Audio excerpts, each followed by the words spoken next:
Good evening and happy Tuesday evening to you all. Hello, Kibia. Hello, Kathy G. Hello, Alicia B. So glad you guys are here. I was beginning to wonder if I had made it public. My internet is being a little slow. Got some slow-mo going on. How are you guys tonight? What is going on out there? Are you ready to talk about our book? For those of you that are just joining in to watch this probably on the replay, we are discussing the Murder Investigation Team book by Stephen Keogh. There is a link to the book down below. This is our book club that we're doing on Tuesdays. Hello, Sally. How are you doing? Yes, happy Tuesday to you guys. I am starting to feel a little bit better. I have been pretty down in the dumps the last week, so getting hydrated, which is helping. I had my big salad this afternoon, which is helping, getting my plants in, starting to do a few things around the house, which is helping a little bit too. So, all the things, whatever it takes. I had a candle going in here and I didn't like it. So it's like, okay, I got to find a candle that I like better. I do also have my essential oils going, and the one that I'm using right now is called Breathe Right, and it is a combination of laurel leaf, eucalyptus, peppermint, and geranium. Smells wonderful. It's lifting my mood like you wouldn't believe. Good evening, Rita. How are you doing, hun? Oh my gosh.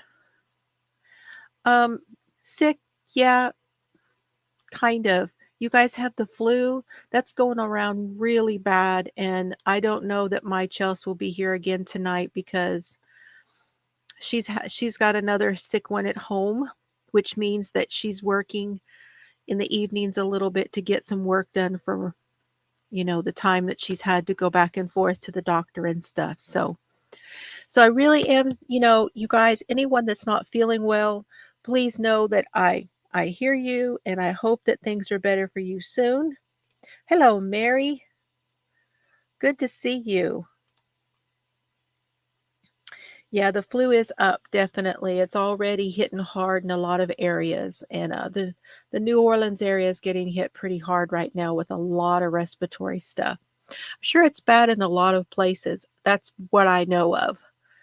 We have been very lucky here. Good evening, Annie. How are you this evening? Well, we will hope that they can take care of that and that all will be well, Annie. Sorry to hear that. Tonight we are talking about this book, though. What did you guys think? I really I don't know why, if it's because what I read with this book coincided with what I've been watching, but it really did resonate with me.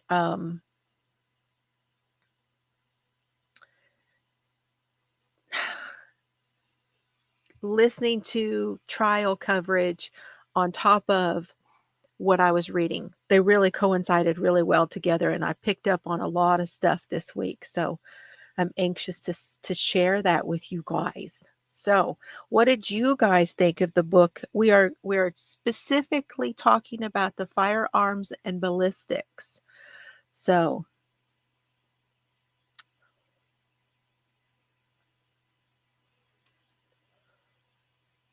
still going back and forth, Rita? Be safe out there. Be safe. So this chapter, this little part of this chapter was interesting. I like how Stephen broke down the evidence about the guns and the firearms. Good evening, Lorna. How are you tonight? Good to have you here.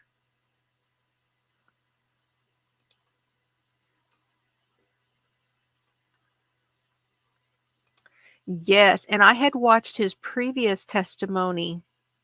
So if we are talking about the same one, he was on today, the Piketon Massacre. It was the testimony of the ballistics expert there. So, yeah, he's good. He knows his stuff. That is for sure.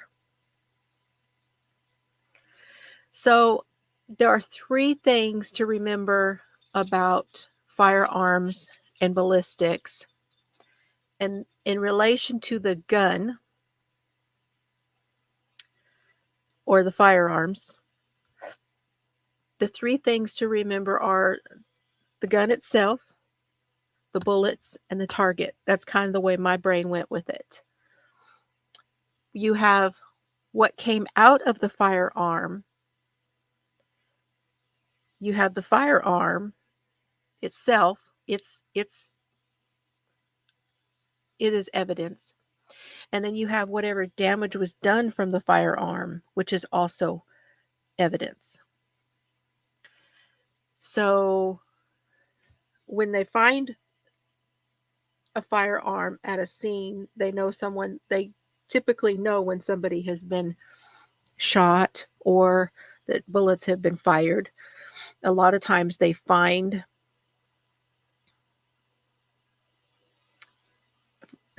shell casings, they find bullets, they find a lot of things. And it's interesting because I didn't think about all of the different components. All of the different components that come along with a firearm and the ballistics.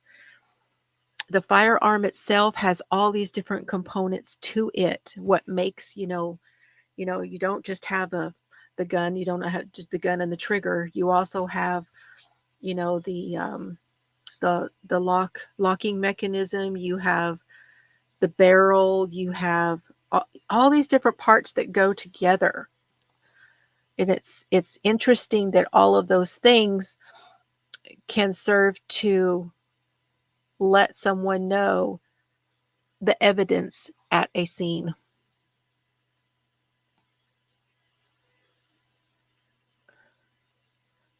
We may all be staying home soon. Everybody but me. I'm going to have to be on the road. It is what it is. I'm probably going to be wearing my mask from here to Colorado again. So yes, I'm thinking about all of you. So once a firearm is found at a scene, he says that it is photographed, it is secured, and it is bagged for evidence. And I didn't even think about that fact, and that was that you have to secure it. So they can't just pick it up. Of course, it has to be handled correctly. They have to make sure it's not going to, the firearm's not going to go off. So they have to secure it, and they have certain people on their team that do that for them. I love it. That's great, Lori. Thank you for hitting that thumb, putting your DNA on there. Once it gets off to evidence, it goes to the lab. And the lab checks for DNA. They check for fingerprints. And then it goes to the ballistics. So once so now it's been photographed at the scene. They know where it was found. They know, they've got all the photograph from all of the things that were involved. It's been made evidence. They've checked it over. They know whether there's DNA or fingerprints. Then the ballistics, and that is very, very detailed. Very detailed. And there's evidently he calls 4 different kinds of firearms. So there's a revolver, a semi-automatic, a shotgun, and a submachine gun. Were you guys surprised to see the submachine gun in that list? I did not have time to check and see if those were used anywhere here. I can't remember hearing anybody talk about submachine guns being used um, in any cases that I know of in the last few years. Has you guys, have any of you heard of them being used at all? Maybe somebody who lives closer to a city, because that just really I can't think of a single case. I can't think of one that I have been, watching anywhere that anybody has talked about them either.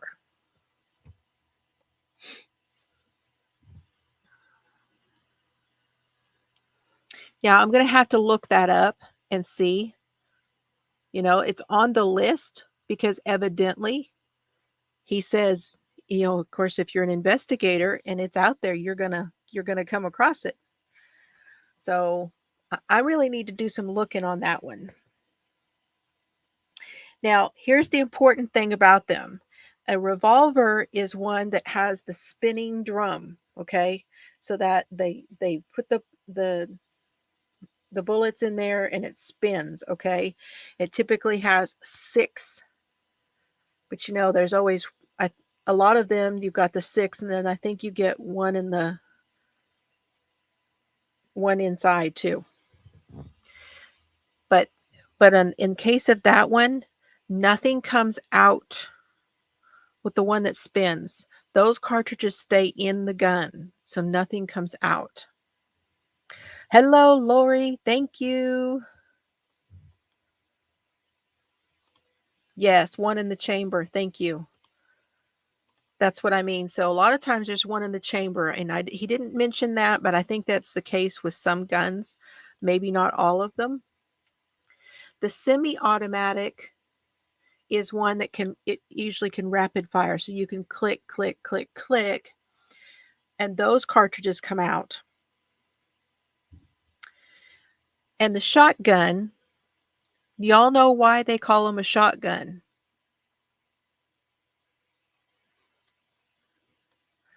Oh, you may have to go out and come back in, Barbara. You may have to go out and come back. Refresh, refresh, refresh.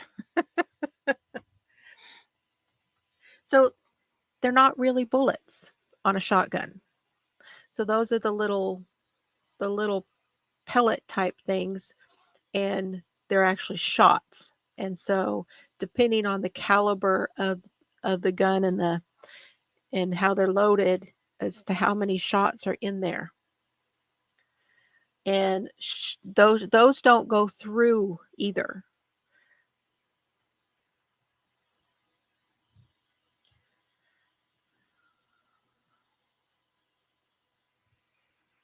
So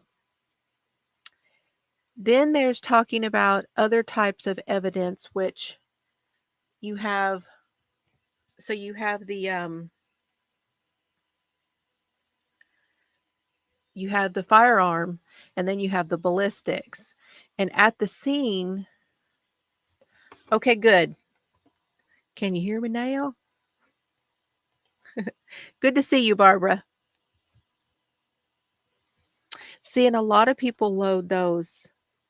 Yeah, to load your own with the pellets. A lot of people do. Uh-oh, there's Alicia B coming in with a statistic for us. According to the ATF in 1994, 0.1% of gun crimes unsolved involved a submachine gun. Wow. So it's pretty low. That's just low, but it's there. Thank you for that. Thank you for that. I read it right. I saw it and did an autocorrect. I did an autocorrect.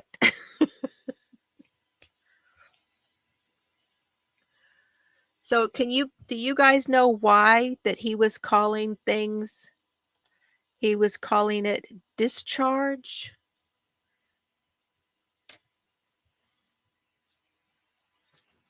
Where's the rest of my notes on this?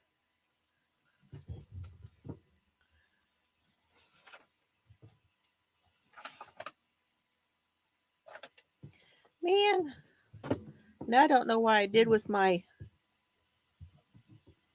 rest of my notes.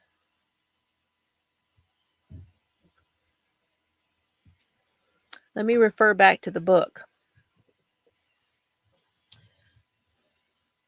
Okay, so you got okay, there it is. So we've talked about the firearm itself. And then there's what comes out of it, and then there's the damage. So that's more of the evidence that they collect at the scene. Yes, gunpowder.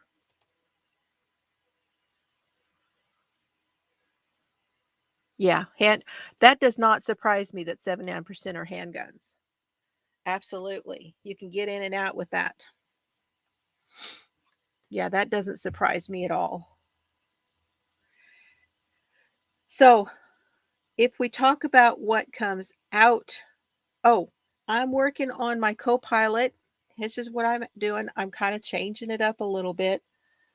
And that is right here when I changed over, I did, instead of going and doing more of these eyelet rows, I'm doing a straight knit row.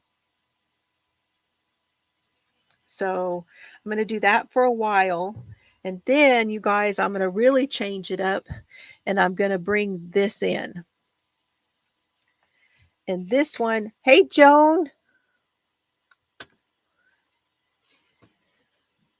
you got carried away? Well, I'm glad they carried you back to your computer or your phone.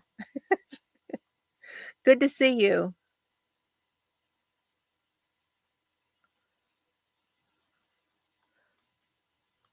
Are you sure it was a submachine gun, or was it just like an SKS or AK or something like that? That's interesting. Of all the ones they could be using, that's the one I'm talking about tonight. Yeah, I'm glad they caught them. Hey, LaShara. So I'm adding in this one, and I got this one in New Orleans. And this is Primrose Yarns, and they are out of York, Pennsylvania. And this is called Plume, Plume. It's a lace weight, 72% kid mohair and 28% silk, 450 yards, 50 grams. And this color, now can you see all those colors in there? This is called Bourbon Street.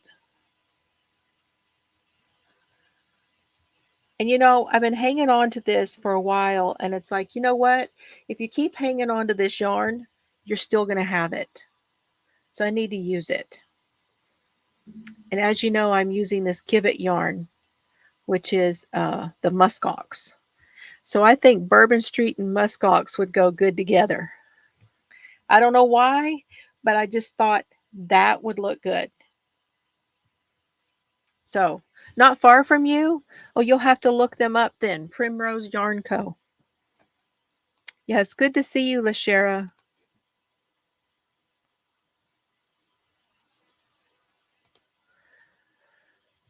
Okay. So, what comes out of the gun? According to what the ballistics guy was saying, you got a lot of things, and what Stephen was saying, you've got a lot of things that come out of the gun.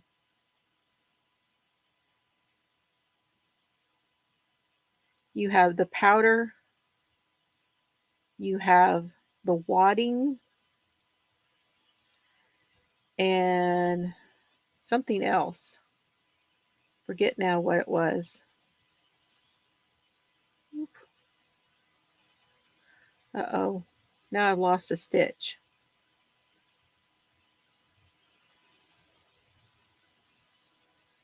Okay, I'm good. It's all good. A slug, the fire powder.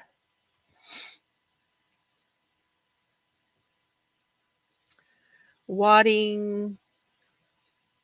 Thank you, Lori. Well, then it would be. If it was 20 plus rounds in rapid succession, then that's exactly what it would be.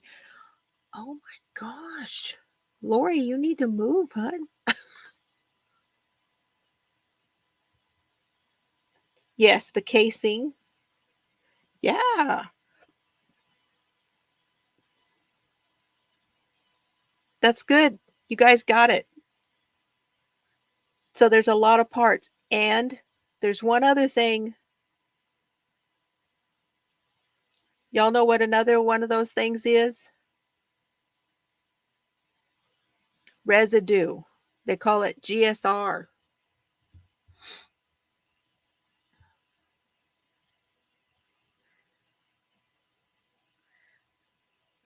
What's what I thought was something was the fact that GSR doesn't last very long. It's it can be washed off.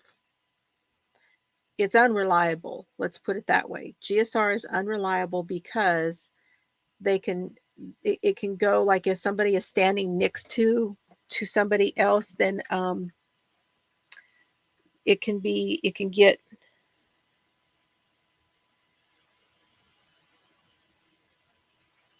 uh, onto somebody next to them. It could get in their clothes.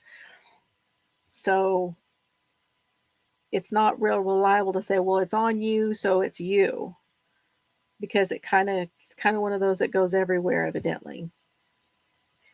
I know they test people's hands to see if they have residue. That usually will tell them, usually when they arrive at a scene, if they have suspects, then they test their hands on the scene, because if they wash their hands, then it's usually going to be gone.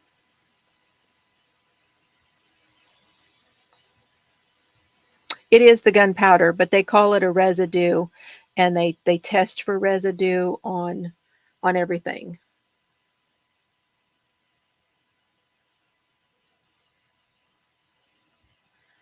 Okay, you guys.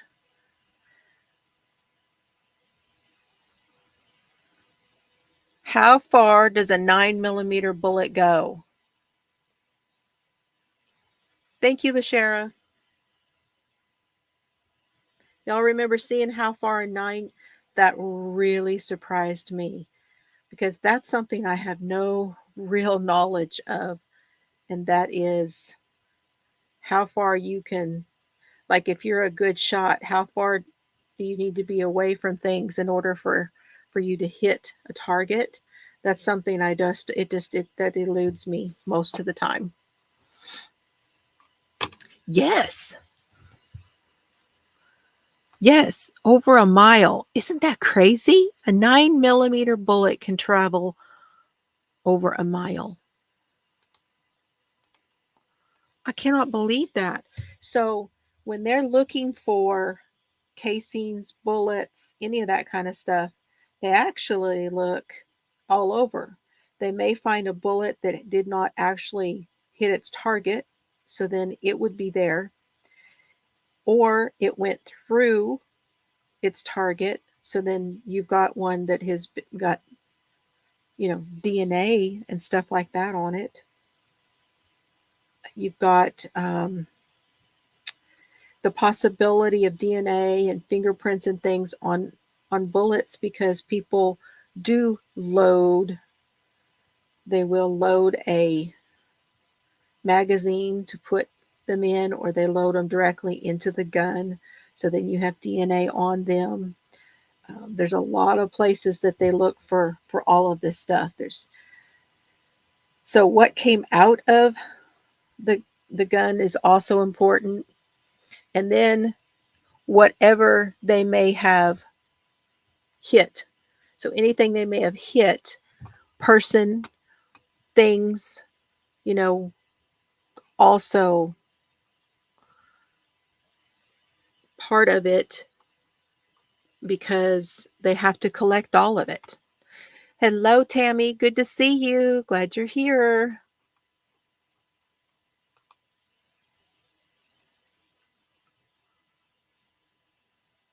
Wow, 2,300 yards. Or is that feet?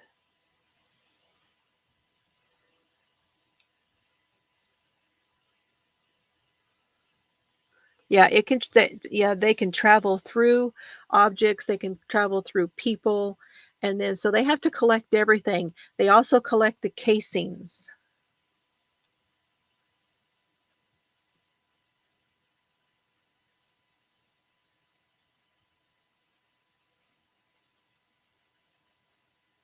Okay, Tammy.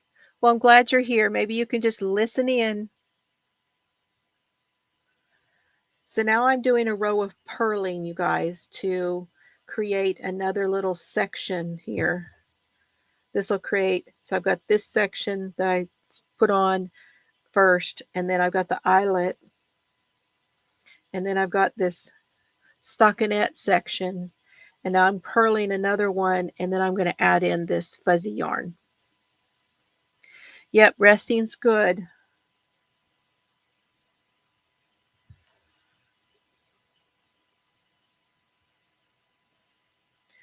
So the George Wagner trial. Oh my gosh, the ballistics guy was on again today. Now I watched him talk before this where he, they introduced a lot of evidence. And today he started talking about what he did to the evidence. Now, like the ballistics evidence.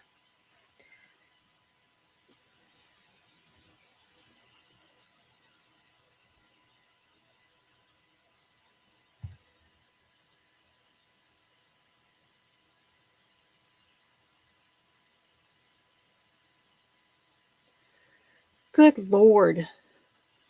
Why am I getting some of these texts? I have to go through it's something totally random. I have to go through and clean out my phone again.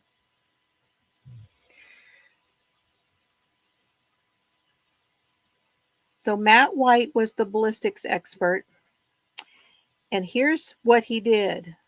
When he got the evidence that they wanted, it was in 4 5-gallon buckets filled with concrete.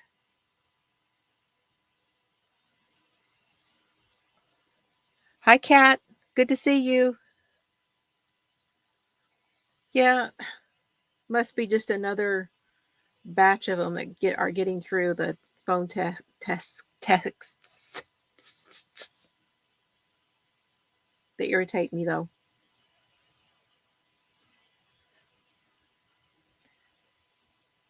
Here's what he took out of the concrete: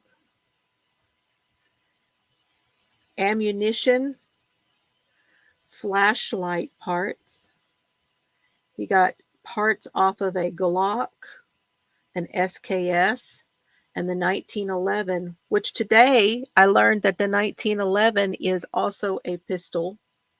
So 2 pistols and a rifle, okay?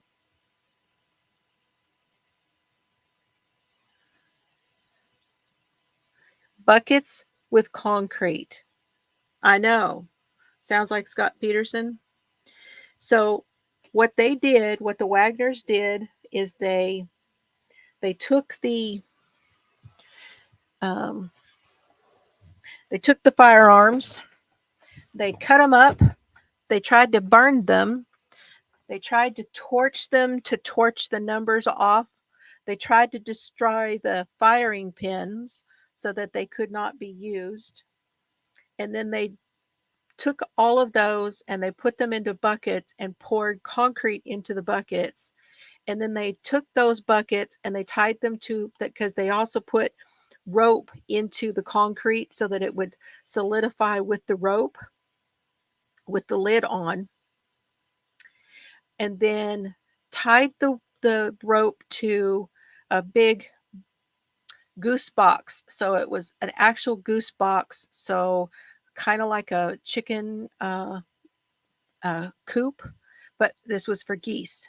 And then they put it into the water and it sank. So, but it was found.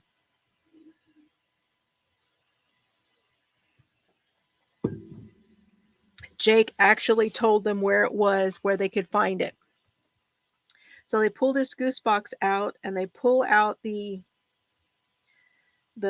buckets, and they took it to Matt White, this expert, and he had to chisel and use a pickaxe and hammers and pick all of this stuff out of this concrete just to get to these parts.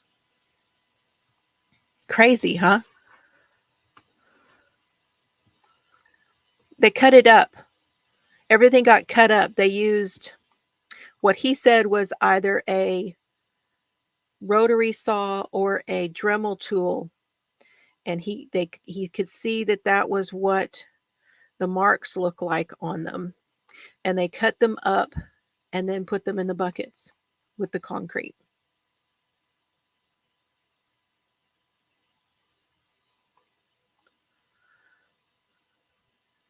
I know, because they'll never get caught, right?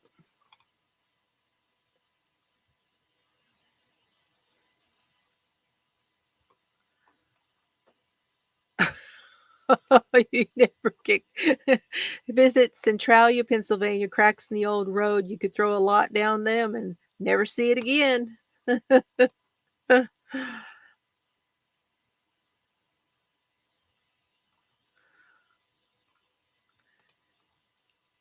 But I also know that he could tell when he brought them out and he cleaned them up. So he chiseled all these parts out, and as he was chiseling them out, he was taking pictures of them. He photographed everything he was seeing. He said that he used like on an axis kind of thing, that he made a drawing, with a marker down the side and then across, and he started to chisel, and he chiseled down that axis of that concrete, and they saw one on the side, that was no longer in the bucket, and so that one he did first because the bucket was off of it. So, and when he got it to where he could get it kind of opened up, then he just started taking pictures of everything that was inside of there, and there was all these parts were in there. He also had to clean them. He used some sort of gun oil and a lot of water, and nothing that would, nothing acidy or anything like that. So mostly water to kind of clean them up. And he was able to make to compare this ammunition to and the guns themselves to those that were used in the crime. He had enough there that he was able to, and there was three guns that were used on the crime, and he was able to compare all these parts and put them together enough that he said that those would be like the three that they were used. And then he got to work they actually put ammunition in there too. And he said, yep, that's it. That's the ammunition that was used too. They had gathered that in all of the crime scenes. And the locking block was what I was trying to tell you. So he identified the locking block on the guns. He was able to take the firing pin. They were not destroyed, so he was able to take the firing pins from the guns that were in the concrete. He was able to put that firing pin into a gun that was a very similar gun, put the firing pin into the new one, fired them, and they matched all of the bullets that were used at the crime scene. He also made cast of the inside of the guns, inside of the barrel and all of that. So he made casts and put those in there with, I forget what he called that casting stuff, but fascinating to me today about, I thought it was going to be, tedious stuff, right? But it was fascinating, everything that he did. And that guy worked hard to get those things out of the concrete. You got to give it to him. Oh my goodness. I know, weren't they? They were just geniuses. Mhm. That's the oh. Yeah, I don't remember him saying, like, how long it took him to do all of that, but it's amazing.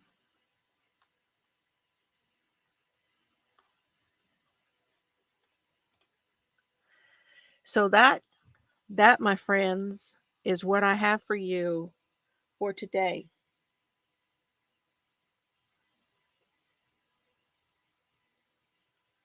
Yep, yep, yep. Okay, I really wanna start ending some of these. I don't have any trivia for you guys, sorry. I did not get prepared with trivia today. Let me see.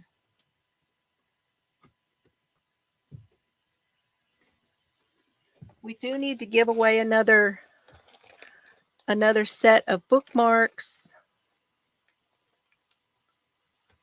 We need to give away another set of bookmarks.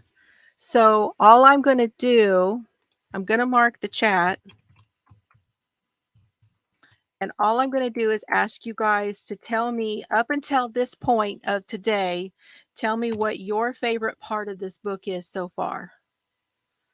Just put something in here and tell me what your favorite part so far of this book is.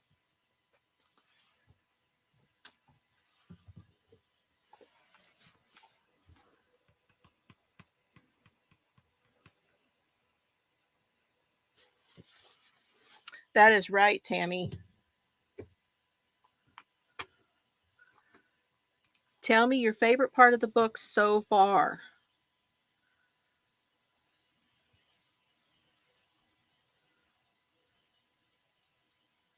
And if you don't have the book, you can talk about something we've talked about here. That's okay too.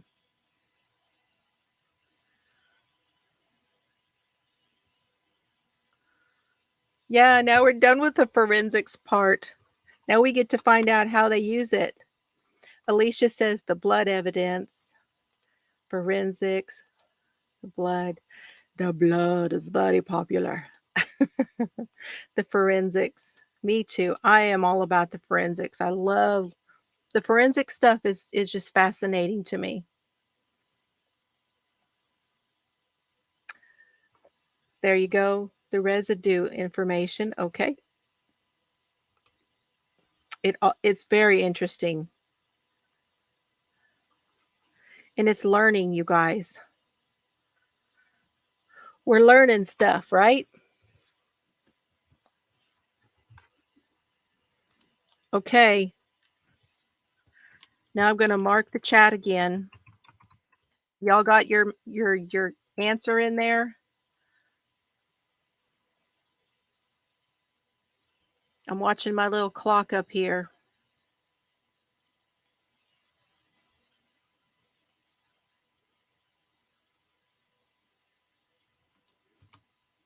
Okay. Now I'm going to count from the marks. 1, 2, 3, 4, 5, 6, 7. Is it 7? 6. 6 different answers.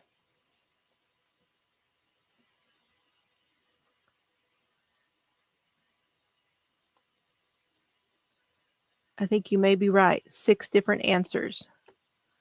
Okay.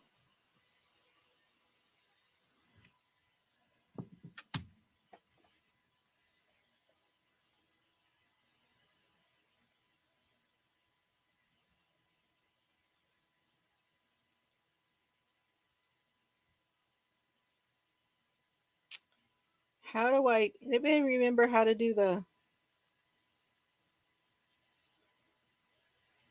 Siri thing?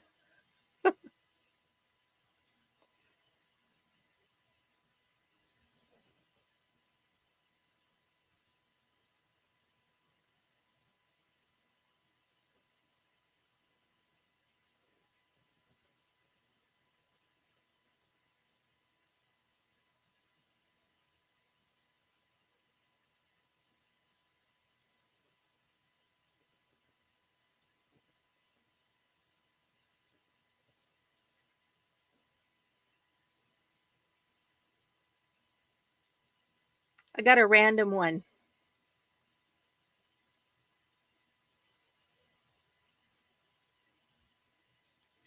I'm going to do the random generator.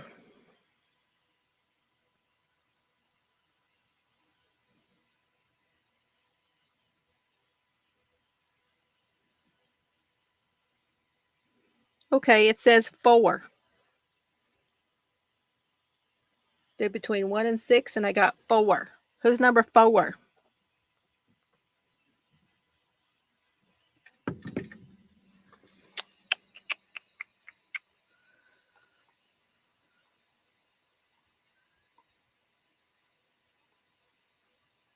Is that you, Joan?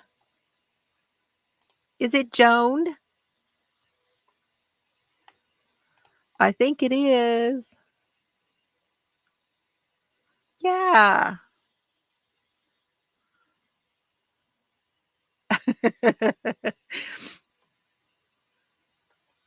Girl, spirit animal is a sloth over here, so don't worry. You're not alone over there.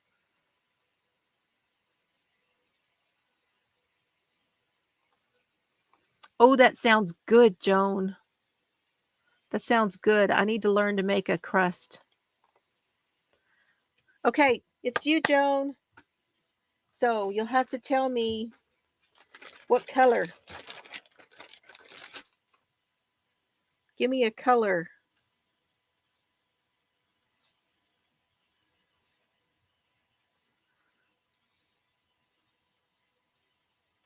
I know, the bookmark will be handy for her.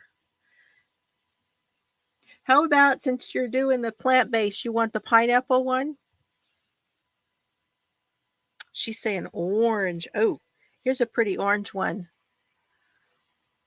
Okay, she says orange.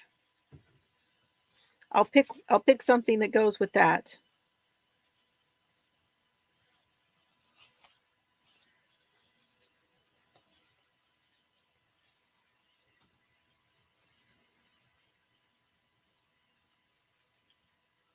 Okay, you got it.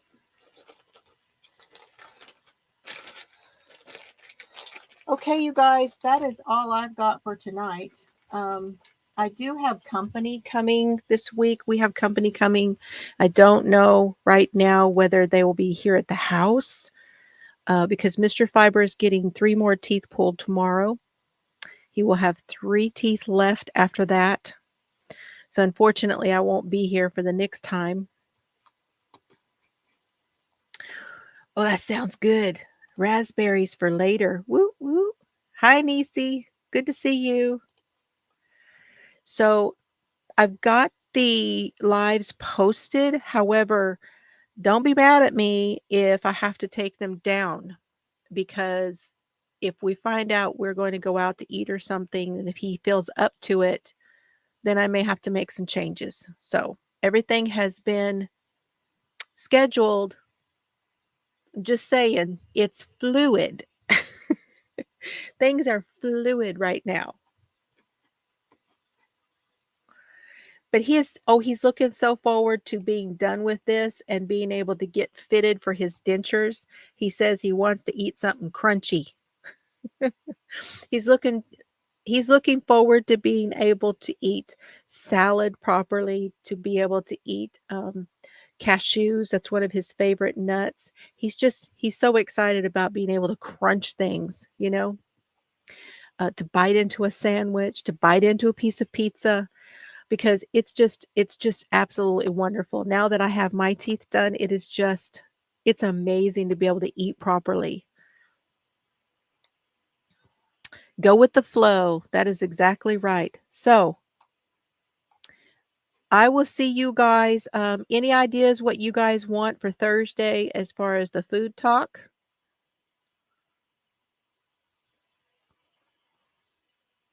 You might email me with questions if you want. You can email me with questions for food talk for Thursday.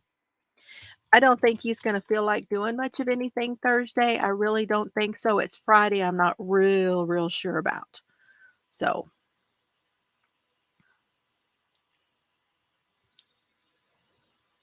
okay, you guys have a great night. I know this was a short one. Oh, For next time, let's finish this one all the way to, I was looking at that today.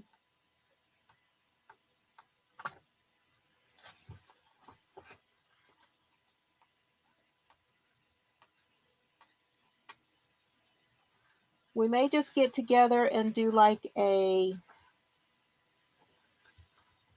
going to go up to, let's go up to chapter 3. Be ready for chapter 3 where we start the investigation, and we can do like a recap of what we've learned and talked about there. How's that sound to you guys? Thank you all very much. I'll let him know. I will let him know. And you guys have a great night. Take care. I love you, Solomon. I love you, Oliver. I love you, Chelsea. I love you, Carrie. I love you, Sailor. I love you, Mr. Fiber. Serbs is sacked out over there. He's sacked out. You guys take care. Everyone get better. And I'll see you soon. Have fun today and eat more plants.